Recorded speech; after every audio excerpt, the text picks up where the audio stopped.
Friends, welcome back to my channel. ಎಲ್ಲರೂ ಇದ್ದರೆ ಚೆನ್ನಾಗಿದ್ದರೆ ನಾವು ಕೂಡ ಚೆನ್ನಾಗಿ. ಇವತ್ತು ನಾನು ಬೆಳಗ್ಗೆಯಿಂದನೇ ಬ್ಲಾಗ್ ಸ್ಟಾರ್ಟ್ ಮಾಡಿದ್ದೀನಿ. ಈಗ ಟೈಮ್ ಬಂದು 9 ಗಂಟೆ. ಅಂದರೆ ಬೆಳಗ್ಗೆ ಅಂದ್ರೆ ಹೇಳೋದೆಲ್ಲ ರೆಡಿ ಮಾಡಿ ಮನೆ ಕೆಲಸ ಸ್ವಲ್ಪ ಮಾಡಿ ನೋಡಿ. ಇವಳು ಈಗ ಸ್ಕೂಲ್ಗೆ ಹೋಗ್ತಿದ್ದಾಳೆ. 1 ವೀಕ್ ಆಯ್ತು ಸ್ಕೂಲ್ಗೆ ಹೋಗ್ತಿರೋದು. ಅಂದರೆ ಇವಳು ಹೋಗುವಾಗ ಬ್ಲಾಗ್ ಮಾಡಬೇಕಂತ ಮಾಡ್ತಿದ್ದೀನಿ. ಸರಿ, ಚೆನ್ನಾಗಿ ರೆಡಿಯಾಗಿದ್ದಾಳಂತೆ. ತುಂಬ ಖುಷಿಯಿಂದ ಹೋಗ್ತಾಳೆ. ನಾನು ತುಂಬ ನೆಮ್ಮದಿ ಅನಿಸುತ್ತೆ ಮನಸ್ಸಿಗೆ. ಅವಳು ಹೋಗೋದು ನೋಡಿದ್ರೆ ನನಗೆ ತುಂಬ ಮನಸ್ಸು ತುಂಬಿ ಬರುತ್ತೆ. ಇಲ್ಲಿ ಹತ್ರಣ ಇರೋದು ಸ್ಕೂಲು, ಹಾಗಾಗಿ ಬಿಟ್ಟು ಬರ್ತಿದ್ದೀನಿ. ನೋಡಿ ಎಷ್ಟು ಜಾಣಿ ಥರ ಹೋಗ್ತಾಳಂದರೆ ಅವಳ ಕೇಳ್ಕೊಂಡು ಸಾಲಲ್ಲ. ಅವಳಿಗೆ ರೆಡಿ ಮಾಡುವಾಗ ತುಂಬ ಖುಷಿ ಅನಿಸುತ್ತೆ. ಅವಳಿಗೆ ರೆಡಿ ಮಾಡೋದು, ಟಿಫಿನ್ ರೆಡಿ ಮಾಡೋದು ನನಗೊಂಥರ ಹಬ್ಬ ಆ ಥರ ಫೀಲ್ ಆಗಿಬಿಡುತ್ತೆ ಬೆಳಗ್ಗೆ ಎದ್ದ ತಕ್ಷಣ. ಅವಳನ್ನ ಬಿಟ್ಟು ಬರ್ತೀನಿ. ಈಗ ಇಲ್ಲಿ ತುಂಬ ಹತ್ತಿರ ಇದೆ ಸ್ಕೂಲು.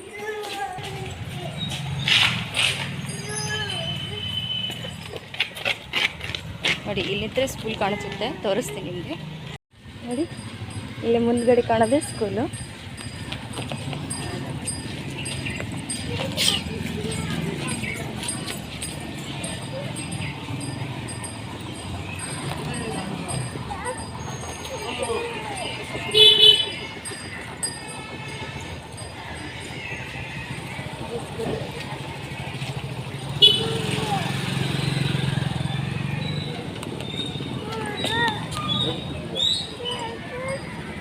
ಈಗ ಮನೆಗೆ ಹೊಂಟಿದ್ದೀನಿ. ಅಲ್ಲಿ ಕಾಣುತ್ತಿದೆ ಅಂದರೆ ಅದೇ ಸ್ಕೂಲು. ತುಂಬ ಹತ್ತಿರದಲ್ಲೇ ಇದೆ, ಹಾಗಾಗಿ ಏನು ಅನಿಸಲ್ಲ ಒಳಗೆ ಬಿಟ್ಟು ಬರೋಕ್ಕೆ. ಜಸ್ಟ್ ಏನಾದರೂ ಕಳಿಸ್ಬೇಕಾಗುತ್ತಾ.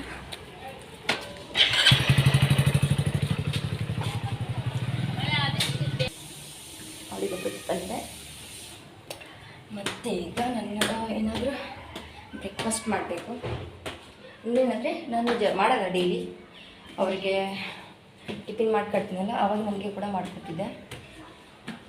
ಇವತ್ತು ಅವ್ರಿಗೆ ಮಾಡಿಕೊಟ್ಟಿಲ್ಲ. ನಾನು ಜಸ್ಟ್ ಚಪಾತಿ ಮಾಡಿಕೊಟ್ಟಿದ್ದೀನಿ, ಪಲ್ಯ ಏನೂ ಮಾಡಿಲ್ಲ. ಹಾಗಾಗಿ ಏನಾದರೂ ಮಾಡಬೇಕು. ನನಗೂ ಚಪಾತಿ ಅಲ್ಲದ ನನಗೆ ಇಷ್ಟನೇ ಇಲ್ಲ. ಏನಾದರೂ ಮಸಾಲ ರೈಸ್ ಮಾಡಬೇಕಂತ. ಅದು ಮಧ್ಯಾಹ್ನ ಕೂಡ ಆಗ್ಬಿಡುತ್ತೆ ನಮ್ಮಿಬ್ಬರಿಗೇನು. 2 ಸಾರಿ ಮಾಡೋಕ್ಕೆ ತುಂಬ ಬೇಡ ಆಗ್ಬಿಡುತ್ತೆ. ಇಷ್ಟೇರಿ ಬರೋಷ್ಟರಲ್ಲಿ ಸುಸ್ತಾಗ್ಬಿಡ್ತು. ಇವಳು ತುಂಬ ಚೆನ್ನಾಗಿ ರೆಡಿಯಾಗಿ ಹೋಗ್ತಾಳೆ. ನನಗೆ ಬೆಳಗ್ಗೆ ತಕ್ಷಣ ಟೈಮೇ ಸಾಲಲ್ಲ. ಇಷ್ಟು ಸ್ಪೀಡು ಕೆಲಸ ಮಾಡೋದಾದರೆ ನೋಡಿ ಏನಾಗ್ಬಿಡ್ತು. 2 ಸಾರಿ ಹೇಳ್ಬೇಕು. ಇಲ್ಲ ಒಂದೇ ಸಾರಿ 6 ಗಂಟೆಗೆ ಎದ್ದರೆ ಏನೂ ಅನಿಸಲ್ಲ. ಒಂದು ಸರ್ತಿ ಇವ್ರಿಗೋಸ್ಕರ ಹೇಳ್ಬೇಕು, ಇನ್ನೊಂದು ಸರ್ತಿ ಇವಳಿಗೋಸ್ಕರ ಹೇಳ್ಬೇಕು. 4 ಗಂಟೆಗೆ ಅವ್ರಿಗೋಸ್ಕರ ಹೇಳ್ತೀನಿ. ಈಗಂತೂ 1 ವೀಕ್ ಅವರಿಗೆ ಜಲ್ದಿನೇ ಹೋಗಬೇಕಾಗಿದೆ. 4 ಗಂಟೆಗೆ ಎದ್ದು ಬಳಕೆ ಅವ್ರಿಗೆ ಟಿಫಿನ್ ಮಾಡಿ ಪದಮ್ಮಿ ಬತ್ತು ಅವ್ರಿಗೆ ಟಿಫಿನ್ ಮಾಡಿಕಟ್ಟಿ ಮತ್ತೆ ಮಲ್ಕೋತೀನಿ. ಅಷ್ಟು ಬೇಗ ಆದರೆ ಎದ್ದೇನಾದರೂ ಮಾಡಲಿ. ಮತ್ತು ನನಗೆ ಮಧ್ಯಾಹ್ನ ಹೊತ್ತಲ್ಲಿ ನಿದ್ದೆ ಬರಲ್ಲ. ಹಾಗೆ ಕೆಲಸ ಇರುತ್ತೆ ಒಂದು. ಹಾಗೆ ನಮ್ಮ ಮಾಮನ ಮಗಳವಳು ಬರ್ತಾಳೆ. ಅವಳು ಇಲ್ಲೇ ನಾ ಇರೋ ತನಕ 1 ಮಂತ್ ಆದರೂ ಅವಳು ಇಲ್ಲೇ. ಅಂದರೆ 12 ಗಂಟೆಗೆ ಬಂದ್ಲಂದರೆ 5ವರೆಗೆ ಹೋಗ್ತಾಳೆ ಅವಳು. ಅವಳು ಇರ್ತಾಳೆ, ಇವಳು ಕೂಡ ಮನ್ಕೊಳ್ಳೋಕೆ ಕೆಲವೊಂದು ಸರಿ ಮನ್ಕೋತಾಳೆ, ಕೆಲವೊಂದು ಸರಿ ಮನ್ಕೊಳ್ಳಲ್ಲ. ಹಾಗಾಗಿ ನನಗೆ ಮಧ್ಯಾಹ್ನ ಹೊತ್ತು ನಿಜ ಹೇಳಬೇಕಂದ್ರೆ ನಿದ್ದೆ ಬರಲ್ಲ ನನಗೂ ಕೂಡ. ಹಾಗಾಗಿ ಏನಾಗ್ಬಿಡುತ್ತಂದರೆ ಅವ್ರಿಗೆ ಟಿಫಿನ್ ಮಾಡ್ಕೊಡ್ತೀನಿ. ಅವ್ರು 5 ಗಂಟೆಗೆಲ್ಲ ಹೋಗ್ಬಿಡ್ತಾರೆ. 5 ಗಂಟೆಗೆ ಎತ್ತಿದ್ರೆ ನಾನು ಏನು ಮಾಡಲಿ. ಹಾಗಾಗಿ ಮತ್ತೆ ಮಲ್ಕೋತೀನಿ. ಮತ್ತೆ ಮಲ್ಕೊಂಡಂದರೆ ಅವಾಗ 7ಕ್ಕೆ ಹೇಳ್ತೀನಿ. 7ವರೆಗೆ 8 ಗಂಟೆಗೆ ಎದ್ರೆ ಆಗಲ್ಲ. ಈಗ ಅವಾಗ ಹೇಳ್ತಿದ್ದೆ 7ಕ್ಕದು 7ವರೆಗೆ ಹೇಳ್ತಿದ್ದೆ. ಎದ್ದು ಕೆಲಸ ಮಾಡಿ, ಅಂದರೆ ಕೆಲಸ ಅಂದರೆ ನೋಡಿ, ನಾನು ಸ್ನಾನ ಮಾಡಬೇಕು, ಮನೆ ಕಸ ಗುಡಿಸ್ಬೇಕು. ರಾತ್ರಿ ಮನ್ಕೊಳ್ಳುವಾಗ ಚಲ್ಲಿ ಪಿಲ್ಲಿ 108 ಬಿದ್ದಿರುತ್ತೆ. ಇನ್ನೂ ಕೂಡ ಎಷ್ಟೋ ಬಿದ್ದಿದೆ. ಇವತ್ತು ನನಗೆ ಅಷ್ಟು ಮಾಡೋಕ್ಕಾಗಿಲ್ಲ. ಎಲ್ಲ ಕ್ಲೀನ್ ಮಾಡಿದೆ. ಮಾಡಿ ಮತ್ತು ನನ್ನ ಜಾಕ ಮಾಡಿ ಅವಳಿಗೆ ಜಾಕ ಮಾಡಿಸ್ಬೇಕಂದ್ರೆ ಲೇಟ್ ಆಗಿಬಿಡುತ್ತೆ. ಸ್ನಾನ ಮಾಡಬೇಕಂದ್ರೆ ಲೇಟ್ ಆಗಿಬಿಡುತ್ತೆ. ಅವಳಿಗೆ ಏನಾದರೂ ತಿಂಡಿ ತಿನ್ನಿಸಿ ಕಳಿಸ್ಬೇಕಲ್ಲ. ಅವಳಂದರೆ ಬೇಗ ಏನೋ ತಿನ್ನಲ್ಲ. ಅವಳಿಗೆ ರೂಢಿ ಕೂಡ ಇಲ್ಲ. ಏನಾದರೂ ಸ್ವಲ್ಪ ಬಿಸ್ಕಿಟ್ ತಿಂದರೆ, ಬಿಸ್ಕಿಟ್ ಜಾಸ್ತಿ ಕೊಡಲ್ಲ ನಾನು ಅವಳು ತಿನ್ನೋದೇ ಇಲ್ಲ. ನೋಡಿ, ತಂದು ಕೊಟ್ಟಿದ್ದೀನಿ. ಅಲ್ಲಿ ಎಲ್ಲ ಚೂರು ಮಾಡಿ ಒಕ್ಕಾಟ್ಬಿಟ್ಟಿದ್ದಾಳೆ. ಹಾಲು ಕುಡಿತಾಳೆ. ಹಾಲು ಎಷ್ಟು ಕುಡಿದ್ಲಂದರೆ ಮತ್ತೆ 10ವರೆಗೆ. ನೋಡಿ ಸದ್ಯ ಏಟಾಗಿದೆ ಅಂದರೆ 9 ಗಂಟೆ ಆಗಿ ಹೋಗಿದೆ. 9-10 ಆಗಿದೆ. ಆಯಿತು, ಇನ್ನೊಂದು ತಾಸಲ್ಲಿ ಮತ್ತೆ ಊಟಕ್ಕೆ ಬಿಡ್ತಾರೆ ಅವರಿಗೆ. 10ವರೆಗೆ ಊಟಕ್ಕೆ ಬಿಡ್ತಾರೆ. ಊಟ ಆದ ತಕ್ಷಣ 11 ಗಂಟೆಗೆಲ್ಲ ಅವಳು ಸ್ಕೂಲು ಬಿಡುತ್ತೆ. ನರ್ಸರಿ ಪ್ಲೇ ಗ್ರೂಪ್ ಅಲ್ಲ ಅವಳು, ಇನ್ನೂ ತುಂಬ ಚಿಕ್ಕವಳು. 2 ವರ್ಷ ಕೂಡ ಆಗಿಲ್ಲ. ಹಾಕಬಾರ್ದಿತ್ತು ನಾವು. ಅಂದರೆ ಸ್ಕೂಲಿಗಂತ ಹಾಕಿಲ್ಲ ಅವಳಿಗೇನಿಲ್ಲ ನಾವು. ಇಲ್ಲೇ ಇದ್ದರೆ ಹಾಕ್ಬೇಕು ಅಂದ್ಕೊಂಡಿದ್ದೀವಿ. ಅನ್ಕತ್ ನೋಡೋಣ, ಒಂದು ಮಂತ್ 2 ಮಂತ್ಸ್ ಹೋಗಲಿ, ರೂಢಿ ಆದ್ರೆ ಆಗುತ್ತೆ. ನಾವು ಮನೆಗೆ ಹೋಗಕ್ಕೆ ಸ್ವಲ್ಪ ಲೇಟ್ ಆಯ್ತಲ್ಲ, ಹಾಗಾಗಿ ಸುಮ್ಮನೆ ಅವಳನ್ನ ಇಲ್ಲೇ ಇಟ್ಕೊಳ್ಕಿಂದ ಸ್ಕೂಲ್ ಹತ್ರನೇ ಇದೆ. ದೂರ ಇದ್ದರೆ ಕಳ್ಸೋಕ್ಕಾಗಲ್ಲ. ನಮಗೇನು ಅಷ್ಟು ಬೇಗ ಕಳಿಸ್ಬೇಕಂತ ಏನಿಲ್ಲ, ಮುಂದೆ ಹೋಗಿ ಇದು ಮಾಡೋದೇ ಇದೆ. ಅಭ್ಯಾಸ ಅಂತೂ ಮಾಡೇಬೇಕು, ಸಲಿಗೆ ದಿನ ಹೋಗಲೇಬೇಕು. ಹಾಗಾಗಿ ನಾವೇನು ಅವಳಿಗೆ ಜಾಸ್ತಿ ಫೋರ್ಸ್ ಮಾಡಲ್ಲ. ಇಲ್ಲೇ ಹತ್ತಿರ ಇರೋದು 2 ಅವರ್ ಅಲ್ಲ, ಏನು ಅನಿಸಲ್ಲ. 2 ಅವರ್ಗೆ ಹೋಗಿ ಪಟ್ಟಂತ ಬಂದುಬಿಡ್ತಾಳೆ. ನೋಡಿ, ಅವಳಿಗೆ ಬಿಟ್ಟು ಬಂದಿದ್ದೀನಿ, ಇಲ್ಲೇ ಅರ್ಧ ತಾಸು ಹೋಗ್ಬಿಡುತ್ತೆ. ಅದಾದ ನಂತರ ಮನೆ ಕ್ಲೀನ್ ಮಾಡೋದ್ರಲ್ಲೇ ಹೋಗ್ಬಿಡುತ್ತೆ ಟೈಮು. ಇರೋದು ಇಷ್ಟು ಮನೆ, ದೊಡ್ಡ ದೊಡ್ಡ ಮನೆ ಯಾರು ಹೆಂಗೆ ಮೇಂಟೈನ್ ಮಾಡ್ತಾರೆ ನನಗಂತೂ ಗೊತ್ತಿಲ್ಲಪ್ಪ. ನನಗೆ ಇದೇ ರಗಡ್ ರಾಮಾಯಣ ಆಗಿಬಿಡುತ್ತೆ ದೊಡ್ಡ ಮನೆ ಇದ್ದರೆ. ಇನ್ನು ಅಲ್ಲಿ ಹೋಗ್ಬೇಕಂದ್ರೂ ನನಗೆ ಅದು 1 BHK, ಬಟ್ ಅದ್ರ ತುಂಬ ದೊಡ್ಡದಾಗಿ ಅನಿಸುತ್ತೆ. ಯಾಕಂದರೆ ನಮ್ಮ ಚಿಕ್ಕ ಮನೇಲಿದ್ದು ರೂಢಿ ಇಲ್ಲ, ಅದು ನಮಗೆ ಸಡನ್ಲಿ ದೊಡ್ಡದು ಅನಿಸ್ಬಿಡುತ್ತೆ. ಅಂದರೂ ನಾವು ತೊಗೊಂಡಿರೋದು ರೂಮ್ ಮಾತ್ರ ಅಷ್ಟೇ 2 ಇರ್ಬೋದು, ಆದರೆ ಬಟ್ ದೊಡ್ಡದಿದೆ. ಇನ್ನೂ 4-5 ಮಂದಿ ಬಂದರೂ ಆ ಮನೆಯಲ್ಲೇ ನಡೆಯುತ್ತೆ, ಆ ಥರ ಇದೆ. ಅದೇ ತೊಗೊಳೋದ್ರೆ 1 BHK ಆಗಿರಿದ್ರೂ ದುಡ್ಡು ನೋಡಿ ತೊಗೋಬೇಕಂತಲೇ ಡಿಸೈಡ್ ಮಾಡಿದ್ದೀವಿ. ಅದೇ ರೀತಿಯಾಗಿ ನಮಗೆ ಸಿಕ್ಕಿದೆ. ದೊಡ್ಡ ಅಪಾಯಿಂಟ್ಮೆಂಟ್ ಆದರೆ ನಮ್ಗೆ ಅದೇ ಇಷ್ಟ ಆಯಿತು, ಚೆನ್ನಾಗಿತ್ತು, ಎಲ್ಲ ಫೆಸಿಲಿಟಿ ಇದೆ ಅಲ್ಲಿ. ಹಾಗಾಗಿ ಅದನ್ನೇ ತೊಗೋಬೇಕಂತ ಡಿಸೈಡ್ ಮಾಡಿದೆ. ಅಲ್ಲಿವ್ರಿಗೆ ಉಳಿಸಿ ಸ್ಕೂಲಿಗೆ ಹೋಗಲಿ, ಅಲ್ಲಿ ಸ್ಕೂಲ್ ಹತ್ತಿರ ಇದೆ, ಇಲ್ಲ ಅಂತಲ್ಲ. ಬಟ್ ಆದರೆ ಇಷ್ಟು ಬೇಗ ಬೇಡ, ಒಂದು 3 ವರ್ಷ ಆದರೂ ಆಗಬೇಕು. 3 ವರ್ಷ ಆದರೆ ಹೋಗಿ ಕುಂದ್ರಕ್ಕೆ ಅಂದರೆ ಇನ್ನೂ ಹೇಳ್ತಾಳೆ. ಅಂದರೆ ಅವಳು ಬಾತ್ರೂಮದು ಅಂದರೆ ಟಾಯ್ಲೆಟ್ಗೆ ಹೋಗ್ಬೇಕಂದ್ರೆ ಹೇಳಲ್ಲ. 1 ನಂಬರು 2 ನಂಬರು ಬಂದು ಬಳಕೆ ಹೇಳಲ್ಲ ಜಾಸ್ತಿ. 1 ನಂಬರ್ ಬಂದ ಬಳಕೆ ಹೇಳ್ತಾಳೆ. ಕೆಲವೊಂದು ಸರ್ತಿ ಹೊರಗಡೆ ಹೋದರೆ ಹೇಳ್ತಾಳೆ, ಇಲ್ಲ ಅಂತಲ್ಲ. ಬಟ್ ಬೇಡ ಅನಿಸುತ್ತೆ. 2 ನಂಬರ್ ಏನಾದರೂ ಮಾಡಿದ್ರೆ ಸ್ಕೂಲಲ್ಲಿ ಚೆನ್ನಾಗಿ ಅನಿಸಲ್ಲ. ಅದನ್ನು ಹಾಗಾಗಿ ಡೈಪರ್ ಹಾಕಿ ಕಳಿಸ್ತೀನಿ. ಅವಳೇನು ಮಾಡಿಲ್ಲ, ಬಟ್ ಇನ್ನೂ ಅವಳು ಸ್ಕೂಲ್ ಹೋಗ್ತಾಳೆಲ್ಲ ಮಾಡಿಲ್ಲ. ಬಟ್ ಆದರೂ ನನಗೆ ಅನಿಸುತ್ತೆ ಡೈಪರ್ ಹಾಕಿ ಕಳಿಸೋದೇ ಬೆಟರ್ ಅಂತ. ಇನ್ನೂ ಚಿಕ್ಕವಳು ಅವಳು, ಒಂದು 3 ವರ್ಷ ಆದರೆ ಏನಾದರೆ ಹೇಳಿದ್ರೆ ಚೆನ್ನಾಗಿರುತ್ತೆ, ಹೇಳ್ತಾಳೆ ಮಾಡ್ತಾಳೆ ಅಂತ. ಹಾಗಾಗಿ ಡೈಪರ್ ಕಳಿಸ್ತೀನಿ ಅವಳಿಗೆ. ಬನ್ನಿ ಫ್ರೆಂಡ್ಸ್ ಯಾರೆಲ್ಲ ನನ್ನ ಯೂಟ್ಯೂಬ್ ಚಾನಲ್ ಬ್ಲಾಗ್ ನೋಡ್ತಿರಲ್ಲ, ಪ್ಲೀಸ್ ನನ್ನ ಚಾನಲ್ ಸಬ್ಸ್ಕ್ರೈಬ್ ಮಾಡ್ಕೊರಿ, ಸಪೋರ್ಟ್ ಮಾಡಿ ಅಂತ ಕೇಳ್ಕೊತೀನಿ. ದಯವಿಟ್ಟು ಸಪೋರ್ಟ್ ಮಾಡಿ. ಬನ್ನಿ ಫ್ರೆಂಡ್ಸ್, ಮನೆ ಕೆಲಸ ಮಾಡ್ತೀನಿ. ಅಯ್ಯಪ್ಪ, ಅಲ್ಲಿ ಹೋಗ್ಬಿಟ್ಟು ಬರೋದೇ ಸುಸ್ತಾಗ್ಬಿಡುತ್ತೆ. ಎಲ್ಲ ಕೆಲಸ ಆಗಿದೆ ಅನ್ನೋ ಫೀಲ್ ಆಗಿಬಿಡುತ್ತೆ. ಅಲ್ಲಿ ನೋಡಿ, ಕಿಚನ್ ನೋಡಿದ್ರೇ ನನಗೆ ಭಯ ಆಗ್ಬಿಡುತ್ತೆ. ಫುಲ್ ಹರಡಿಟ್ಕೊಂಡಿದ್ದೀನಿ. ರಾತ್ರಿ ಪಾತ್ರೆ ಕೂಡ ತೊಳೆದಿಲ್ಲ, ಅದು ಫುಲ್ಲು ಬಿಸಿ ಆಗಿಬಿಟ್ಟಿದೆ. ಎಷ್ಟು ಕೆಲಸ ಮಾಡಿದ್ರೂ ಕಮ್ಮಿನೇ ಅನಿಸುತ್ತೆ. ಮನೇಲಿದ್ದರೆ ಜೀವನ ಏನು, ಹೊರಗಡೆ ಜಾಬಿಗೆ ಹೋಗಿದ್ದೆ ಎಷ್ಟೋ ಪಾಡು, ಮನೇಲಿ ಇರಬಾರ್ದು. ಏನು ಮಾಡೋದು, ನಾ ಎಲ್ಲಿ ಜಾಬಿಗೆ ಹೋಗಲಿ ಅದೇ ಗೊತ್ತಾಗ್ತಿಲ್ಲ ನನಗೆ. ಯಾರಾದರೂ ಕೆಲಸ ಇದ್ದರೆ ಪ್ಲೀಸ್ ಕೊಡಿ ನನಗೆ. ಏನು ಮಾಡೋದು, ಅದು ಏನಾದರೂ ದುಡ್ಡು ಬರ್ತಿದ್ರೆ ಚೆನ್ನಾಗಿ ಅನಿಸುತ್ತೆ ಕೆಲಸಕ್ಕೆ ಹೋಗೋಕ್ಕಾದ್ರು. ಮನೇಲಿರೋದು ಸುಲಭ ಅಲ್ಲ. ಮನೇಲಿದ್ದರೆ ಒಂದಿಲ್ಲ ಒಂದು ಕೆಲಸ ಇರುತ್ತೆ. ನಾವು ಇರೋದೇ ಎಷ್ಟೋ ಜನ ಅಂದರೂ ಎಷ್ಟು ಕೆಲಸ ಇರುತ್ತೆ ಗೊತ್ತಾ, ಟೈಮೇ ಸಿಗಲ್ಲ. ನೋಡಿ, ಇಷ್ಟೆಲ್ಲ ಬೆಡ್ ಮೇಲೆ ಎಷ್ಟೊಂದು ಗಲೀಜಿದೆ. ಹಾಗೆ ಇಲ್ಲಿ ಪಾತ್ರೆ ನೋಡಿದ್ರಂತೂ ನನಗೆ ಹೊಟ್ಟೆನೇ ನೋವು ಬರ್ತಿದೆ, ಕೆಲಸ ಮಾಡಬೇಕಲ್ಲ ಅಂತ. ಅವ್ಳು ಬರೋಷ್ಟರಲ್ಲಿ ಮಾಡ್ಕೊಂಡ್ರೆ ಹೆಂಗಿರುತ್ತೆ, ಅವಳು ಬಂದ ಬೆಳಗ್ಗೆ ನೀವು ಒಂದು ಸ್ವಲ್ಪ ಕುಂದ್ರಕ್ಕೆ ಟೈಮ್ ಸಿಗುತ್ತೆ. ಮತ್ತು ಅವಳು ಕರ್ಕೊಂಬಂದಿನ ಅಷ್ಟರಲ್ಲಿ ಮತ್ತೆ 12 ಗಂಟೆಗೆ ನಮ್ಮ ಅಮ್ಮನ ಮಗಳನ್ನ ಕರ್ಕೊಂಬರಕ್ಕೆ ಹೋಗಬೇಕು. 2 ಸರ್ತಿ ಹೋಗ್ಬೇಕಲ್ಲ ನನಗೆ. ನೋಡಿ, ಎಲ್ಲ ಎಷ್ಟೊಂದು ಇಟ್ಕೊಂಡಿದ್ದೀನಿ. ಇದನ್ನೆಲ್ಲ ಕೆಲಸ ಮಾಡಿ ಮತ್ತೆ ಅವಳಿಗೆ ಕರ್ಕೊಂಬರೋ ಹೊತ್ತಲ್ಲಿ ನಿಮಗೆ ಸಿಗ್ತೀನಿ ಅಲ್ಲಿ. ಆಯಿತು ಫ್ರೆಂಡ್ಸ್, ಕೆಲಸ ಎಲ್ಲ ಆಯಿತು. ಈಗ ಬಟ್ಟೆ ಒಗೆದು ನೆಲ ಒರೆಸ್ಕೊಳ್ಳೋದು ಎಲ್ಲ ಕೆಲಸ ಆಯಿತು. ಈಗ ಅವಳು ಕರ್ಕೊಂಬರೋ ಟೈಮ್ ಕೂಡ ಆಯಿತು. ಅವಳು ಕರ್ಕೊಂಬರಕ್ಕೆ ಹೋಗ್ಬೇಕೀಗ.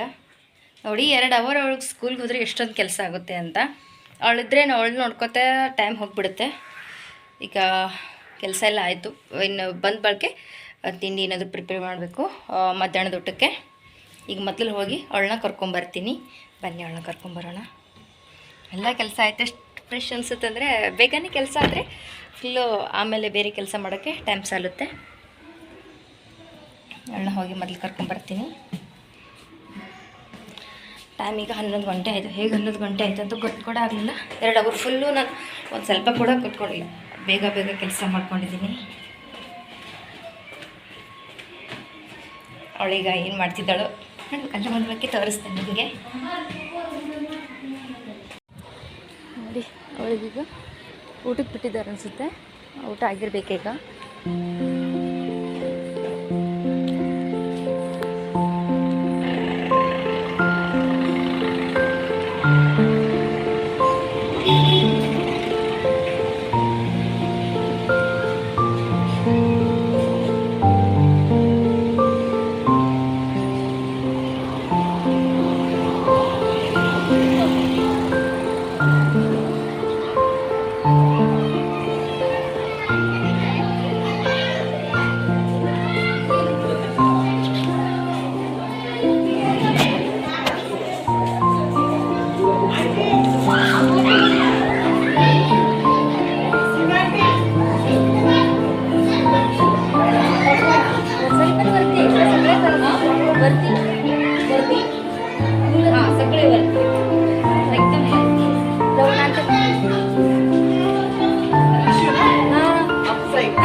Babu, teka ba is?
ನೋಡಿ ಚೆನ್ನಾಗಿ ಎಂಜಾಯ್ ಮಾಡ್ತಾಳೆ. ನಾಳೆ ಸಾಲಿಗೆ ಹೋಗ್ತಿ ತತ್ತಿ ಕೂದಿ ಸ್ಕೂಲ ನೋಡಿ ಹ್ಞೂ ಅಂತ ಹೇಳ್ತಾಳೆ. ಮರಾಠಿಲಿ ಕೇಳಿದ್ರೆ ನಾಳೆ ಸಾಲಿಗೆ ಹೋಗ್ತಿ ಅಂದ್ರೆ ಹ್ಞೂ ಅಂತೆ. ಭಾರಿ ಮಾಡ್ತೇಕ ಅವಳಿಗೆ ತುಂಬಾ ಚೆನ್ನಾಗಿ ಅನ್ಸುತ್ತಂತೆ.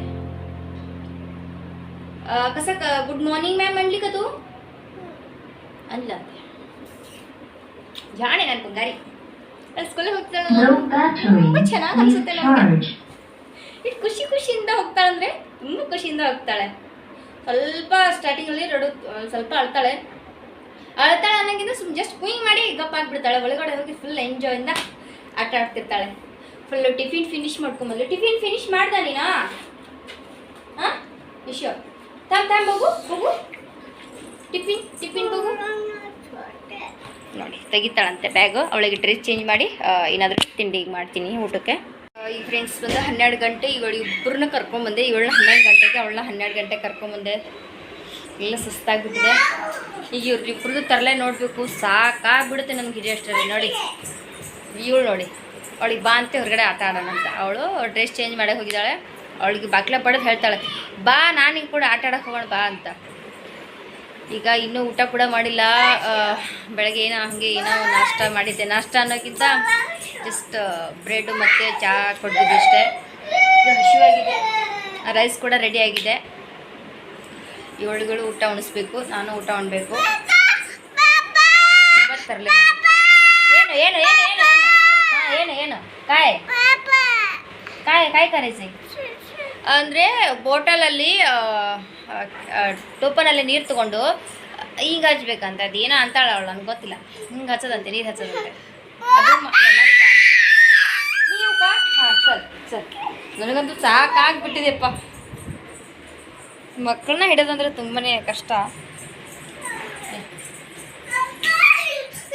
ಅವಳೇ ಬರ್ಬೇಕಂತೆ, ನಾನಲ್ಲ ಅಂತೆ. ಅವಳಿಗೆ ಬಾಗ್ಲ ತೆರಿ ಅಂತ ಹೇಳಂತ. ಇದ್ರೆ ಅವಳು ಬರ್ತಾಳಿದ್ರೆ ನೋಡಿ ಇವಳಿಗೆ ಬಾ ಅಂತ ಕರೆಕ್ಟ್. ಇವಳೇ ನನ್ನ ಇಶ್ಯೂ ಬೆಸ್ಟ್ ಫ್ರೆಂಡ್. ಈ ದಿನ ಬರ್ತಾಳಲ್ಲ ಮನೆಗೆ, ಹಾಗಾಗಿ ಬಗ್ ತುರ್ಸಟಿ ವೇಟ್ ಕರಲ್ಲ ಅಂದಿದ್ದಿ. ತುಂಬ ತರಲೆ ಅದು ಮಾಡೋಣ ಬಾ ಅಂತ ಅವಳಿಗೆ. ಮನೆಗೆ ತಿಂಡಿ ಊಟ ಮಾಡ್ತೀವಿ. ತಿಂಡಿ ಉಂಡಿಲ್ಲಲ್ಲ, ತಿಂಡಿನೇನು ನೆನಪಿಗೆ ಬರೋದು. ಊಟ ಉಣ್ಬೇಕು. ತುಂಬ ಹಸಿವಾಗಿದೆ. ಇಷ್ಟು ದಿನ ಯಾಕೆ ವಿಡಿಯೋ ಮಾಡೋಕ್ಕಾಗಿಲ್ಲ ಅಂದರೆ ನಮ್ಮ ಮನೇಲಿ ಮಾಡ್ತಿದ್ದೆ ಎಲ್ಲರೂ ಇದ್ರಲ್ಲ. ನನಗೆ ಯಾರಾದರೂ ಮನೇಲಿದ್ದರೆ ವಿಡಿಯೋ ಮಾಡೋಕ್ಕೆ ಸ್ವಲ್ಪ ಕೂಡ ಇಷ್ಟ ಆಗಲ್ಲ. ನನ್ನ ಆಸೆಗೆ ಏನೋ ಒಂಥರ ಆಗಿಬಿಡುತ್ತೆ, ಹಾಗಾಗಿ ಮಾಡೋಕ್ಕೆ ಆಗಲಿಲ್ಲ. ಈ ಮನೆ ಶಾಂತಿ ಕೂಡ ಇತ್ತು, ಅದ್ರದ್ದು ಕೂಡ ನಾನು ವಿಡಿಯೋ ಅಲ್ಲಿ ಕೂಡ ಮಾಡೋಕ್ಕಾಗ್ತವೆ. ಆ ದಿನ ಅಂತ ಹೇಳೋಕ್ಕಾಗಲ್ಲ. ಮತ್ತೊಬ್ಬರು ಹೆಂಗೆ ಮಾಡ್ತಾರೋ ಗೊತ್ತಿಲ್ಲ. ಯೂಟ್ಯೂಬರು ಯಾವ ರೀತಿಯಾಗಿ ವಿಡಿಯೋ ಮಾಡಿ ಹಾಕ್ತಾರೋ ಅಯ್ಯಪ್ಪ, ನನಗೆ ಇದೆಲ್ಲ ತುಂಬ ತಲೆ ಬಿಸಿ ಅನಿಸ್ಬಿಡ್ತು. ಮಾಡೋಕ್ಕಾಗಲಿಲ್ಲ. ಸ್ವಲ್ಪ ಫೋಟೋಸ್ ಇದೆ, ಅದನ್ನು ಈ ವಿಡಿಯೋದಲ್ಲಿ ಅಪ್ಲೋಡ್ ಮಾಡ್ತೀನಿ, ತೋರಿಸ್ತೀನಿ ನಿಮಗೆ. ಚೆನ್ನಾಗಾಯಿತು, ಬಟ್ ಸಖತ್ತಾಗಾಯಿತು. ಬಟ್ ವಿಡಿಯೋ ಮಾಡೋಕ್ಕಾಗಲಿಲ್ಲ ನನಗೆ ಯಾವುದನ್ನು. ಫೋಟೋಸ್ ಇದೆ, ಫೋಟೋಸ್ನ ನಿಮಗೆ ಈ ವಿಡಿಯೋದಲ್ಲಿ ಅಪ್ಲೋಡ್ ಮಾಡಿರ್ತೀನಿ. ಮಸಾಲ ರೈಸ್ ಕೂಡ ರೆಡಿಯಾಗಿದೆ. ಈಗ ನಾನು ಊಟ ಉಣ್ತೀನಿ, ಅವಳಿಗೆ ಊಟ ಉಣಿಸ್ತೀನಿ. ಮತ್ತು ಈಗ ತಿಂಡಿ ಅದೆಲ್ಲ ಊಟ ಅದೆಲ್ಲ ಉಂಡು ಮತ್ತು ಸಾಯಂಕಾಲ ನಾನು ನೋಡಿ ಸದ್ಯ ಇದೆಲ್ಲ ಆದ ಬಳಕೆ ಅವ್ರನ್ನ ಮನ್ಗಿಸ್ಬೇಕಂದ್ರೆ ದೊಡ್ಡ ಸಾಹಸ ಮಾಡಬೇಕು. ಮನ್ಕೋತಾಳೆ ಇವಳು, ಇಲ್ಲ ಅಂತ ಅಲ್ಲ, ಅವಳ ಜೊತೆಗಿದ್ದಾಳಲ್ಲ, ಒಂದು ಸ್ವಲ್ಪ ಆವಾಜಿಗಾಗಿ ಅವಳಿಗೆ ನೋಡೋದಾಗಿ ಈಗ ಮನ್ಕೊಳ್ಳಲ್ಲ. ಬೇಗ ಅವಳಿಗೆ ಮನಗಿಸಿ ಮೊದಲು ಊಟ ಉಣಿಸ್ತೀನಿ. ಸ್ವಲ್ಪ ಹುಷಾರಿಲ್ದಂಗೆ ಆಗಿಬಿಟ್ಟಿದೆ ಅವಳಿಗೆ, ಸ್ವಲ್ಪ ಜುಲಾಬ್ ಅಂದರೆ ಡಿಸೆಂಟ್ರಿ ಆಗಿಬಿಟ್ಟಿದೆ. ಹೀಗೆ ಸ್ವಲ್ಪ ಉಣಿಸಿ ಔಷಧ ಕೊಟ್ಟು ಮನಗಿಸ್ಬೇಕಂತ. ಅವಳು ಊಟ ಉಣಿಸ್ಬೇಕಾದ್ರೂ ತುಂಬ ಸಾಹಸ ಮಾಡಬೇಕು. ಮತ್ತೆ ಊಟ ಉಣಿಸಿ ಸಾಯಂಕಾಲ ನಿಮಗೆ ಮತ್ತೆ ಸಿಗ್ತೀನಿ. ಮತ್ತು ಸಾಯಂಕಾಲದಿಂದ ಬ್ಲಾಗ್ ಸ್ಟಾರ್ಟ್ ಮಾಡಿದ್ದೀನಿ. ಸಾಯಂಕಾಲ ಈಗೆಲ್ಲ ರೆಡಿಯಾಗಿ ಕೂತಿದ್ದೇವೆ. ಇವಳು ಇಷ್ಟು ರೆಡಿ ಮಾಡಬೇಕು. ರೆಡಿ ಮಾಡಿದ್ರೆ ಇಲ್ಲಿ ಹೋಗೋಲ್ಲ ನಾವು, ಜಸ್ಟ್ ರೆಡಿಯಾಗಿ ಕೂತಿರ್ತೇವೆ ಮನೆಯಲ್ಲೇ ಫ್ರೆಶ್ ಆಗಿ. ಮನೆಯವ್ರು ಬರೋ ಕೂಡ ಹೊತ್ತು ಕೂಡ ಆಯ್ತು. ಈಗ ನೋಡಿ ನಾನು ಫೋನ್ ಸುಳ್ಳು ವಿಡಿಯೋ ಮಾಡ್ತಿದ್ದೀನಿ, ಅವಳು ಇಡತನ ಫೋನ್ ನೋಡ್ತಿದ್ಲು. ಈಗ ನಾನು ಕೊಟ್ಟಿಲ್ಲ ಅಂತ ಲಗತ್ ಹೊರಗಡೆ ಆದ್ಲು.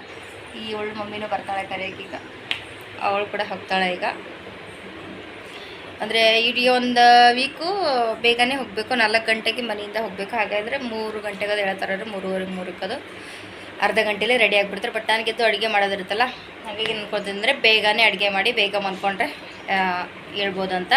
ಹಾಗಾಗಿ ಈಗ ಸ್ವಲ್ಪ ಹಿಟ್ಟನ್ನು ನಾದಿ ಇಡ್ತೀನಿ, ಅಡುಗೆ ಬೇಗನೆ ಮಾಡಿಬಿಡ್ತೀನಿ ಅನ್ಕೋತೀನಿ. ನಾವು ದಿನ ಮನ್ಕೊಳ್ಳೋದಂದರೆ 12 ಗಂಟೆಗದು ಮನ್ಕೊಳ್ಳೋದು. ಅವ್ರು ಮನ್ಕೋತಾರೆ 11:15. ಈಗ ಬೇಗ ಕೆಲಸ ಮಾಡ್ತೀನಿ, ಈ ವಿಡಿಯೋ ಮಾಡ್ತೀನಿ. ಬಟ್ ಎಡಿಟಿಂಗ್ ಮಾಡೋಕ್ಕೆ ತುಂಬ ಟೈಮ್ ತೊಗೋತೀನಿ. ನೋಡಿ ಇವಳು ನಾನು ಫೋನ್ ಕೊಟ್ಟಿಲ್ಲ ಅಂತ ಇಲ್ಲಿ ಹೋಗ್ಕೊತಿದ್ದಾಳೆ. ಕೊಂದ್ರು ನೋ ಪ್ರಾಬ್ಲಮ್.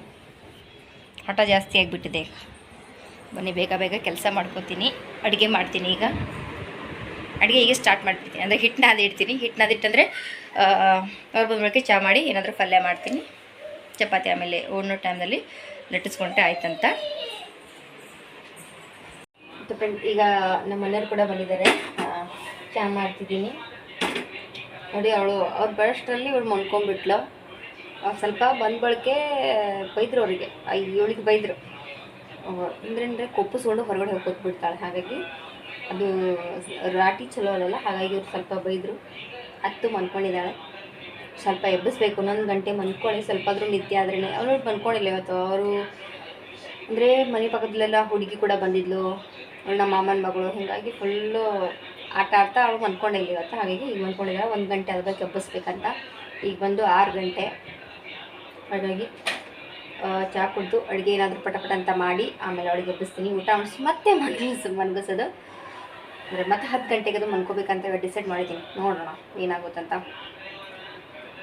ಚಹಾ ಇಟ್ಟಿನಿ. ಈಗ ಚಹಾ ಕುಡಿದು ಆಯ್ತು ಫ್ರೆಂಡ್ಸ್. ಈಗ ಟೀ ಕುಡಿದು ಅಡುಗೆ ಕೆಲಸ ಮಾಡ್ತೀನಿ. ಮತ್ತು ಅಡುಗೆದೆಲ್ಲ ಮಾಡಿ ಅವಳಿಗೆ ಎಬ್ಬಿಸಿ ಮತ್ತೆ ಊಟ ಉಣಿಸಿ ಸ್ವಲ್ಪ ಹೊತ್ತು ಆಟ ಆಡಿಸಿ ಮಲಗಿಸ್ಬೇಕು. ಹಾಗಾಗಿ ಇವತ್ತಿನ ಬ್ಲಾಗ್ನ ನಾನು ಇಲ್ಲಿಗೆ ಎಂಡ್ ಮಾಡ್ತಿದ್ದೀನಿ. ಅದನ್ನು ಹೇಳಿದ್ನಲ್ಲ ನಿಮಗೆ, ಮನೆ ಶಾಂತಿ ಫೋಟೋನ ನಿಮಗೆ ಅಪ್ಲೋಡ್ ಮಾಡ್ತಿದ್ದೀನಿ ಅಂತ. ಲಾಸ್ಟಲ್ಲಿ ಎಂಡಲ್ಲಿ ನಾನು ವಿಡಿಯೋ ಅಪ್ಲೋಡ್ ಮಾಡಿರ್ತೀನಿ. ಎಲ್ಲರೂ ನೋಡಿ ಹೇಗೆ ಅನಿಸ್ತಂತ ಕಮೆಂಟ್ ಮುಖಾಂತರ ತಿಳಿಸಿ. ಸಿಂಪಲ್ಲಾಗಿ ಮಾಡಿದ್ದೇವೆ, ಚೆನ್ನಾಗಾಗಿತ್ತು. ಬಟ್ ವಿಡಿಯೋ ಮಾಡೋಕ್ಕೆ ನನ್ನ ಕೈಲಿ ಆಗಲಿಲ್ಲ ಅಷ್ಟೇ. ಬಟ್ ಫೋಟೋಸ್ ಇದೆ ಸ್ವಲ್ಪ, ಸ್ವಲ್ಪ ಫೋಟೋನ ಅಪ್ಲೋಡ್ ಮಾಡ್ತೀನಿ. ಆಯಿತು ಫ್ರೆಂಡ್ಸ್, ಯಾರಿಗೆಲ್ಲ ವಿಡಿಯೋ ಇಷ್ಟ ಆಗಿದೆ ಪ್ಲೀಸ್ ನನ್ನ ಚಾನಲ್ ಸಬ್ಸ್ಕ್ರೈಬ್ ಮಾಡ್ಕೊಳ್ಳಿ. ಹಾಗೆ ಒಂದು ಲೈಕ್ ಕೊಡೋದನ್ನು ಮರಿಬೇಡಿ. ಪ್ಲೀಸ್ ಸಪೋರ್ಟ್ ಮಾಡಿ ಅಂತ ಕೇಳ್ಕೊತೀನಿ. ಮತ್ತು ನಾಳೆ ಹೊಸ ವಿಡಿಯೋದೊಂದಿಗೆ ಸಿಗೋಣ. ಅಲ್ಲಿವರೆಗೂ ಟೇಕ್ ಕೇರ್, ಬಾಯ್.